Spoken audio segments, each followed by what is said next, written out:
Welcome to the Quiet Warrior Show, where we help top leaders find their pathway to incredible success and a lifetime of happiness. Here is your host, Tom Dutta, the Quiet Warrior.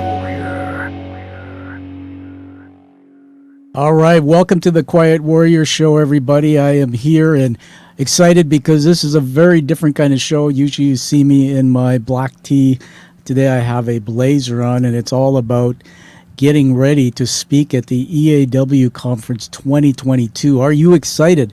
I've been buzzing about this for weeks, and I want to show you a quick video. Let's have some fun. I'm going to show you the trailer video for this incredible conference that I'm going to be speaking at. So stand by while we put that on the screen, and we will begin in just a moment. All right, watch the video with me, if you may.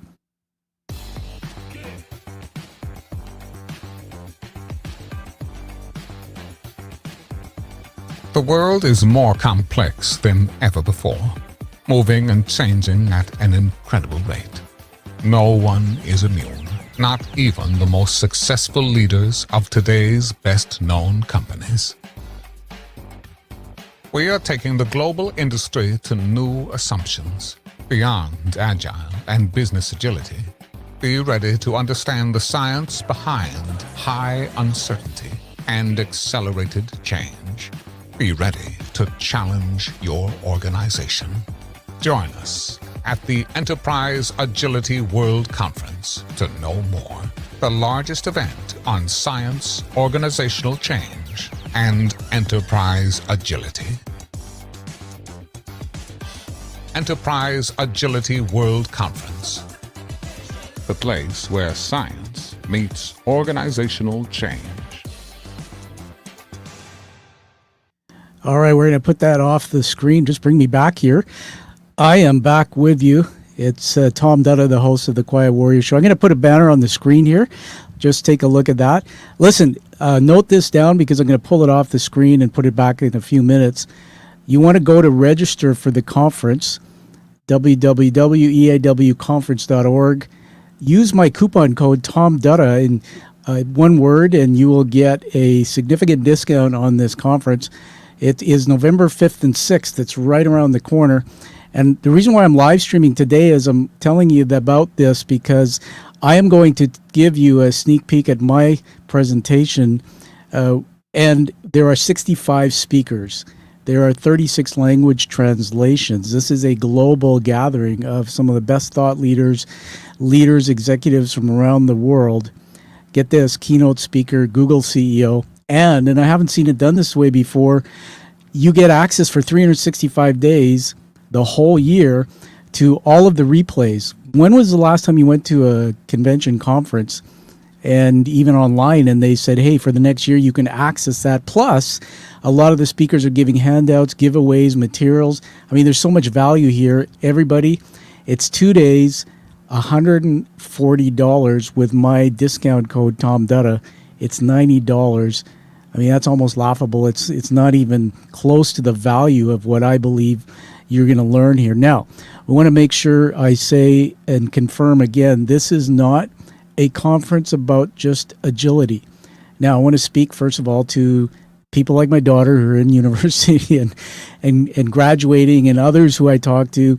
A lot of people don't know what agility is. Agility comes from a sports term. It's about being able to pivot, being able to be faster, be more efficient, be able to adapt, be able to change when the environment around us is everly changing. Well, did you get excited about the video that you just saw? Now, that voice there sounds a lot to me like Morgan Freeman. I don't know. Maybe it's him. Not shameless plug. Sounded to me like that. However, he said exactly the same thing that I'm going to be talking about, but I'm going to be talking about it in a different way. This conference is about agility. It's about organizational change, and it is about science. Understanding brain science, which is really, to me, the deeper part of this conference, on how we can use that as a competitive advantage. Now, I would like to say this. The world is spinning fast. We know that. And leaders in business want faster, faster, faster. The world is changing. In fact, the future, we don't even know what it looks like. However, here's a controversial statement to get you ready to hear my talk. 10 o'clock November 6th. I'm on 10 o'clock November 6th is when I'm speaking, and I'll be interacting with those who watch me, giving you a bit of a fun handout, a mini workbook. What if I told you that the brain was not made to go faster, faster, faster? What if I said something controversial like, the world is spinning faster, leaders want faster, faster, faster, our brains are burning out, and they were not created to go faster, faster, faster? I want to give you another headline. You can Google this. One of the number one issues the world is facing in terms of employees is stress, burnout, also undiagnosed mental illness. And if you have mental illness, it's very hard to access things to help. So if you're a leader and you're teaching go faster, faster, faster, I just want to let you know that I'll be speaking on the 6th on how do we create a mind-blowing shift in our paradigm, our thinking, that teaching agility and faster brains is from the neck up. It's from the neck up, and it starts with me. It doesn't start with anybody else. And you can't teach and push people in an organization when their brains perhaps are broken, and I'll mention what that means in a minute. You can't push them when their brains aren't ready to receive. So I'm going to give you some outrageous statements, some never seen before information at the conference, but I'm going to tell you a story first so that you can understand that what I'm going to teach you at the conference is legit.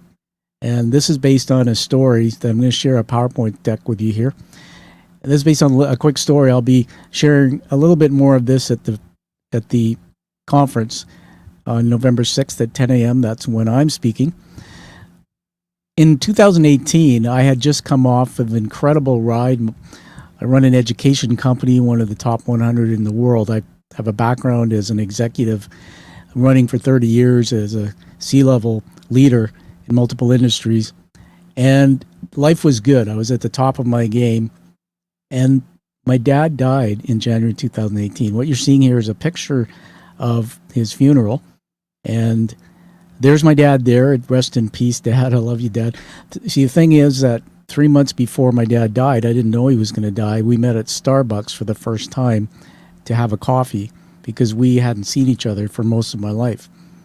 You see, at age 12, my dad left and I became somewhat homeless.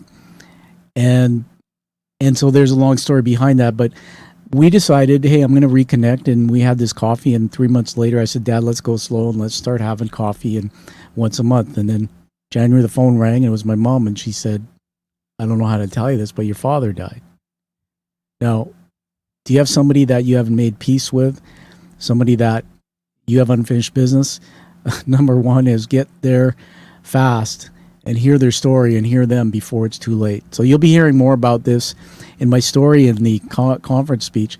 But you see there was about 100 people there, and my dad, and I was doing the eulogy, and it was an incredible thing.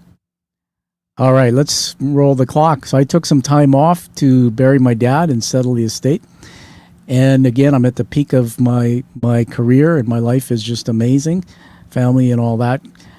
And I decided to do something outrageous. My buddy, who's an engineer with a big Vancouver engineering firm, I live just outside of Vancouver, British Columbia. We were having a drink on my patio, and he said, hey, how'd you like to do the ride to conquer cancer? And I said, absolutely, I would. What is it? Never done before. Well, in August 2018, I cycled 225 kilometers, you guys, up and down hills in the sun and in the rain. What an incredible day. I raised $3,500. I was cycling for 4 people who had passed for cancer. One was my friend's daughter who died from leukemia when she's 11 or 12. So I had a team of 80 riders. There was 1,600 bicycles riding at this race. 225 kilometers, if you've never done it, 100, they call it a century ride, is ridiculous. Now, I didn't have a bicycle. And that's the thing about my brain, my belief is that I can do anything. I trained hard for 3 months. There we are at the starting line. You see, it says the finish, sorry, but the starting line looked like that, just at starting, and there was all sorts of media. And the first day, boom, 200 or 125 kilometers. I was ecstatic. And my wife came with me. She didn't ride, but we stayed in a motel with a bunch of the riders. The other riders, most of them stayed in what's called Tent City. Anyway, more on that. That night, what wasn't part of the plan was I step into the bath, literally to have a shower and get ready for a team dinner. I lost my balance. The tub was extremely slippery. I fell back. You can see me there. I'm 185 pounds, roughly 5'11", almost 6 feet. I broke the fall in the bathtub, everyone, with my head. I literally fell. I cracked a hole in the tub surround. I actually hit the visual center in my brain, which is back here on the lip of the tub, and I was out. My wife came in, and I was literally in the bottom of the tub with my hands like this, screaming when I finally came to. I'm not even sure what had happened during that few seconds or so. And I had no idea what the extent of what was going on, other than I thought I just had rung my bell. Have you ever done that, where you fell and you got a headache and go, wow? So that night I sat up and literally I passed on going to a full team dinner. I could barely eat. I was in this, head was ringing and all this. And I noticed something wasn't different about my vision and whatnot. But I was stubborn, and I sat up in bed, literally leaning against the headboard.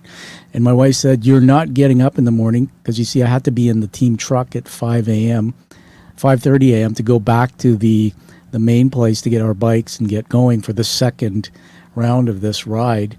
And it was a hot summer, but it happened to be raining that day, and there were fires along the burning in our part of the world, so we had a lot of smoke. So interesting.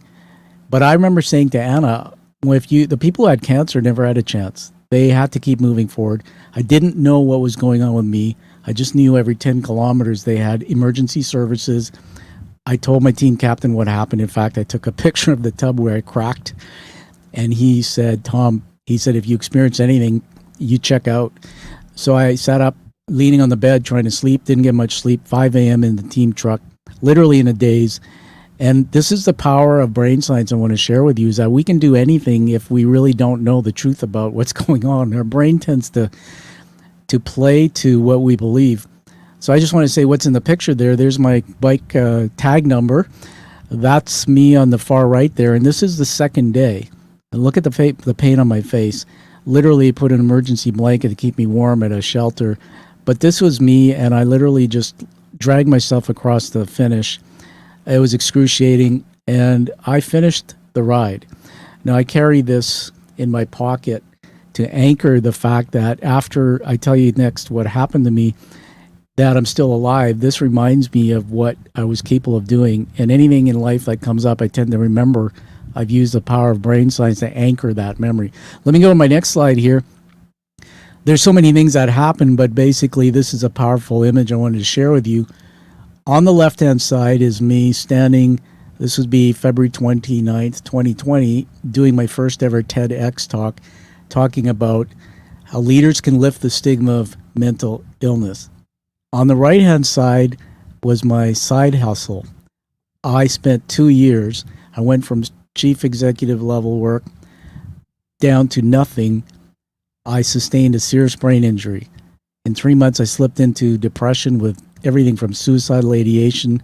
I didn't want to leave the house. My income dried up. I literally couldn't see my life, and I wanted to take myself out. I went to Costco because my doctor said, get your butt out there to do something physical. And you can see me there. And if you compare me to the left side, I'm the same guy. But for 2 years, I would leave home praying in my car and just praying, God, help me. I'll do whatever I got to do. So my body would keep moving, and I did produce stocking at night, lifting heavy boxes of fruits and vegetables every night till midnight. Didn't see my wife because opposite schedules. Imagine going in there and experiencing having mental illness, a brain injury. And the part I haven't told you is I have these glasses on, and they call me Bono sometimes, but I have photophobia. I basically damaged my brain in enough that I can never manage the light. I'm going to have special these are covers they're testing. And my whole world's changed because now I have this tinted view of life, but I'm alive. Second, I have double vision. as I sit with you now, if I take these off, my eyes don't converge from side to side. When you turn your head like this, your eyes will go like this. Mine are sort of stuck, which means everything I do with my eyes, reading from left to right, watching TV takes extreme energy, and your brain only has so much energy that it creates deficits such as short-term memory loss. And this is the part of the story I look back on, I have almost like emotional tears. This is me at Costco while over 6 months I'm working with a coach and people who are keeping me propped up because I honestly was so sick. I couldn't even remember lines. I couldn't really get myself to do a TED Talk, but I just knew that there was a story in me I had to get out and tell because I visualized that I'm going to have to tell this story later. I want people to know what you can do when you're extremely damaged with your brain. And so as I was stalking at Costco, I was walking around the potato blocks, the onions, that was my area, and rehearsing my TED Talk. And people got to know, and I had some of my friends from Costco actually come sit in the audience. That was me in the day, the CEO, executive educator, and that was me at night. I had two identities. You can see I wore a runner's cap, and I was covered up with a mask, thank goodness, but I didn't want anybody to know. And one of the reasons I'll talk about November 6th is because of the power of shame, the power that our brain can have on us believing in ourselves, and that leads into things like performance when we talk about business. Let me flip this over, and I'm just going to go faster. I had a breakthrough that was incredible. I think it was a gift from my maker, and that it was only 3 years in. It's now 4.5 years, by the way, as I'm talking to you today. I still have double vision. I will never see without covers on my glasses, and I started coming back strong with my work. And my memory I still struggle with, but I have ways, special brain hacks I use. And I was in therapy for, 14 weeks and took a cognitive behavioral therapy course for my mental illness. Sitting in a room with people who are so much sicker than me, bipolar disorder, multiple personality disorder. I will be teaching on November 6th at the Enterprise Agility World Conference things that you would never see unless you were diagnosed with a brain injury or diagnosed with mental illness. This is how the truth of the world is, everybody, that we're teaching our people in business go faster, faster, faster. Our brains aren't made actually to go faster, faster, faster. Therefore, they're burning out. And we don't look at the room and say about 50% in people in here may have either mental illness that's diagnosed or they're living with some form of it. They just haven't been able to get that diagnosed and get help. Plus, high executives, people in roles where they're leading people in the pressure, we can actually create so much pressure in our brains and push them too hard that they can burn out, can lead to critical illness and things like that. What you're seeing on the screen here, just 6 pictures really quickly. Top left, this is a neuroplasticity clinic in Surrey, British Columbia. It's advanced brain science. So in my conference, November 6th, in my talk, I'm going to talk about the N word. The N word, which many people don't know about, but they want it, is called neuroplasticity. And so I will be giving you hacks, brain hacks. I'll be talking through the lens of neuroscience, which is talking about the brain, how we can, as employees and people in organizations everywhere, how we can learn to build stronger, faster brains. That's number one. We can be accountable and become faster, stronger, resilient without help from our bosses, because I'm going to give you some hacks you can do on demand. And number two, that I'm going to call out and hold leaders accountable, that they are accountable to build a culture in their organizations that is a culture of health and mental illness, mental health as one, not two, and that they are responsible for lifting the stigma of mental health, making it okay for people to say they're not okay. And I'm going to tell you what I learned as a night stalker at Costco, and then after 2 years, 1 year waiting tables at a pizza tap house that a buddy of mine bought. I'm going to tell you about what people on the ground floor, what I learned they really want.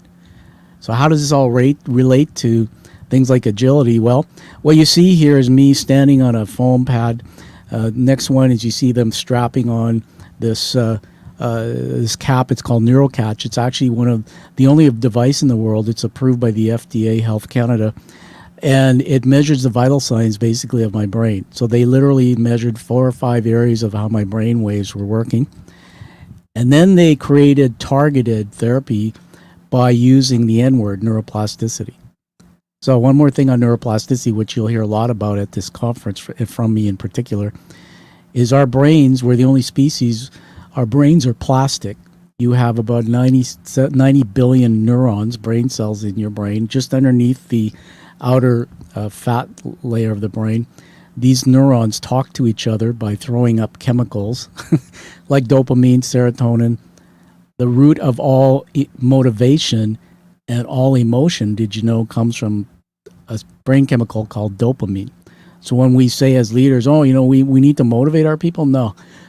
We need to understand how the brain works, how people can tap into the power of it so they can have this incredible motivation, which they can turn on demand. When they diagnosed me with NeuroCatch, they basically had to address the following. I had the fear of walking downstairs. And you can see one flight there. It's in a building that I had to practice walking up and down stairs. I was so traumatized from the fall in the bathroom, the injury, I constantly, as PTSD almost, thought I was going to fall. So I would literally reach out, try to grab a railing. I couldn't look up. I could not walk downstairs. Number 2 is that I couldn't balance. If I went and stood, I would fall over. They're having me stand on a foam pad there with it looks like a tongue depressor thing around my neck.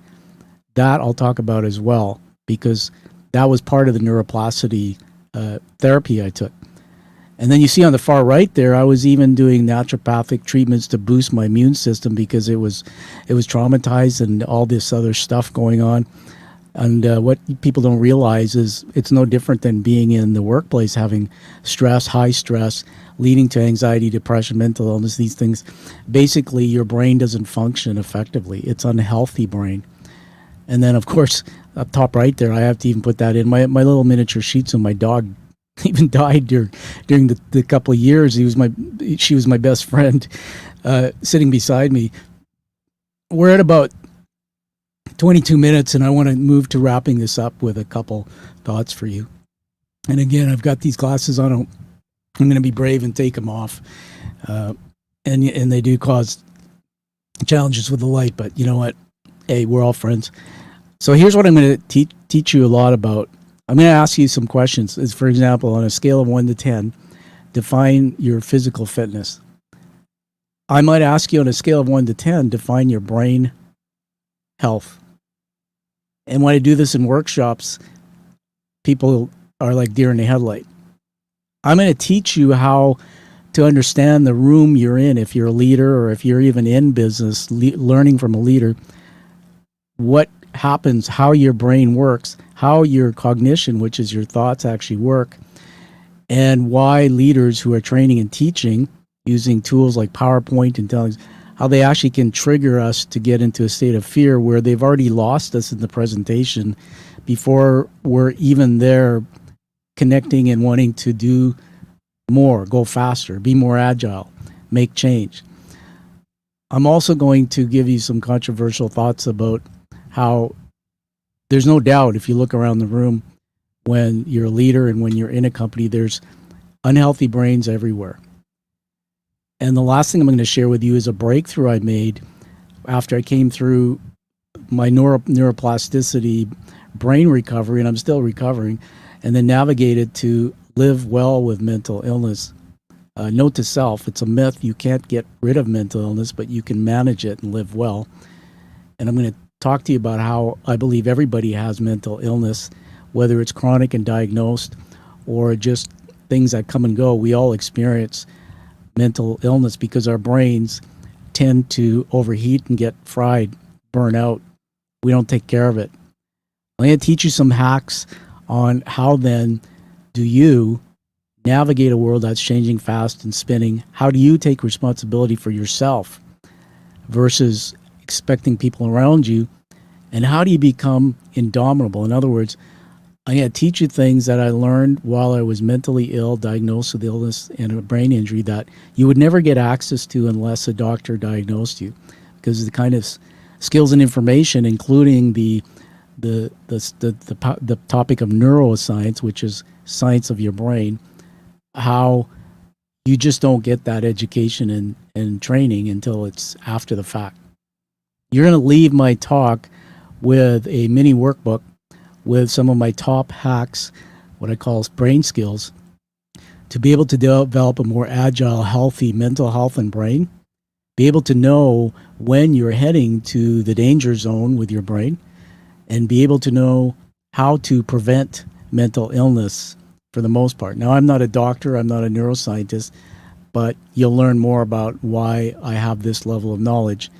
And through lived experience, I'm going to explain to you how I was able to walk again when I couldn't walk straight. I was able to walk downstairs without the fear of falling. I was able to stand and balance on one leg and fix my vestibular issues. And how I was diagnosed with latency and slowness in my brain, about 25%. How neuroplasticity and just simple skills and hacks that I'll teach you can improve the speed of your brain. And of course, the vision side, well, I still have work to do, but I'm alive and I have a belief. So let me just put it back on the screen again as I move to wrap up this special segment of the Quiet Warrior Show, which I'm going to say is in collaboration with Enterprise Agility University. Eric Bueller is the CEO, and he's a founder, philanthropist, amazing guy. He's the brains behind this World Card Conference, the largest. And I just have to say I'm very grateful for that. Also to Dr. J.J. Kennedy, who is a neuroscientist, a PhD educator. And Dr. Kennedy had a fall off a bike and was put in a coma many years ago, came back, and through neuroplasticity had to retrain his body how to work differently, all through the power of neuroplasticity and some of the hacks I'm going to teach you, and how you as business people can use these hacks to actually outpace, outrun, and be stronger and healthier than the average person. I believe that it's a trailblazing area for companies that are looking to be agile, but also is an area that is going to be a competitive advantage if we can, from the bottom up, help leaders develop their own healthy, strong brains and new skills that are neuroscience-based. And the people at the top can learn to communicate and understand how to lift the stigma and create a courage culture where it's okay to say you're not okay, but you still have to perform. And so it's a safe place to be. So I'm going to put that on the screen there, conference, eawconference.org. You click register, use my code, it drops the price. And again, 65 speeches, 36 languages, CEO keynote from Google CEO, 365-day access afterwards. I'm just blown away by the amount of value. And I'm not doing this for money, everybody. I'm doing it complimentary because I have a passion. But I'm the CEO of the Broken Brain. And the part about the story that I'll tell you is what was the breakthrough I made after I came through learning about brain science. It was a breakthrough I made about how my brain was actually broken twice. It was broken in my early childhood, and how there are many leaders in the workforce who have a stress management system in their brain that was broken or underdeveloped in their early years up to their youth, and manifests itself, and they don't understand it because it's all unconscious in the brain. But this connects directly to things like blind spots and why leaders sometimes struggle at seeing and navigating the world around them when, believe it or not, their brain might be telling them that something completely different is going on. The good news is the scientific breakthrough I've made, the research papers show us why that is, why the brain didn't develop for some of the youth. And I think about 50% of youth coming up in the world have some form of maltreatment. And I'm going to just put this out there as my last controversial statement. Oprah Winfrey would say it's 90% or 80%. I say it's 90% of people in the world have some form of past maltreatment, trauma. I'm going to get into what that is and how that relates to an agile, healthy brain, and how it is all over the workplace in different ways because adults who are teaching today have brains that are underdeveloped. Good news, you can change all that with the N word and get rid of guilt and shame as to why sometimes you have trouble relating to people, or maybe sometimes you're afraid of your boss or you seem misunderstood, or you have this emotional puddle inside where you're melting because you're sitting in a room hearing about exponential change and maybe stories like Blockbuster where it went out of business because we didn't be agile enough, we were asleep at the wheel, and you're sitting there and you're catastrophizing in your mind and you're seeing the people around you and you're afraid. This goes on and there's reasons for it, and there are reasons to absolutely change that and be successful, happier, and healthier. So here's to having a great talk with you. Join me when you go to the conference. You just simply log in. It's all online. And again, I'm being selfish here with my own little plug. November the 6th. This is Saturday, Sunday conference. November 6th, 10 a.m. Pacific time. I would really love you to watch me. If anything, it's part of my mission knowing that I'm sharing to you, and maybe you can share that with others. And you're going to get a sneak peek at something else. I'm really excited. I'm going to show you on the screen here very quickly. This is a manuscript. My second book, which I wrote while I was brain injured and mentally ill. My illustrator, Donna, is in California. She's a Disney classic. My first fully illustrated book. It's my second book that is going to have in it all these secret hacks that are not taught in school or business schools about how to do exactly what I've been talking to you about. And this is for youth and adults, and it is a book that is going to be able to make a significant impact. We're having that come out very soon. We're just on the final stages. I will give away at the conference in some way the access to that book as an early reader. And anyway, I'm going to just wrap up here, everybody, and say see you all November 5th and 6th. I'll be watching on November 5th. A friend of mine, J.J. Kennedy, Dr. Kennedy's talking on the 5th. And the International Organization of ION of Neuroscience. I'm a founding fellow in that, and many of my colleagues will be there speaking as well. So on behalf of Eric Bueller, the Enterprise Agility World Conference, Enterprise Agility University, and all the other sponsors you might see on the website, it's going to rock, everybody. Just make it a point of being there. And one of the most powerful ways to become happier, mentally stronger, is human connection. So why not log in and be connected for a couple days to some amazing speakers with topics that are absolutely diverse: science, organizational change, and agility. Everybody live the true life that you deserve and desire, and we will see you all at the conference very soon. My name is Tom Dutta. Thank you.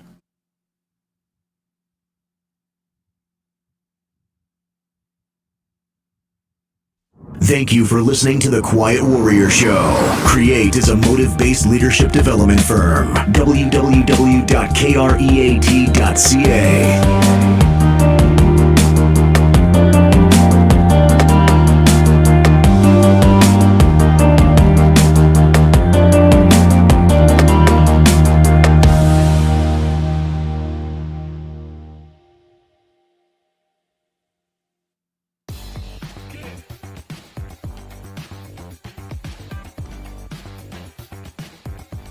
The world is more complex than ever before, moving and changing at an incredible rate. No one is immune, not even the most successful leaders of today's best-known companies. We are taking the global industry to new assumptions beyond agile and business agility. Be ready to understand the science behind high uncertainty and accelerated change. Be ready to challenge your organization. Join us at the Enterprise Agility World Conference to know more. The largest event on science, organizational change, and enterprise agility. Enterprise Agility World Conference. The place where science meets organizational change.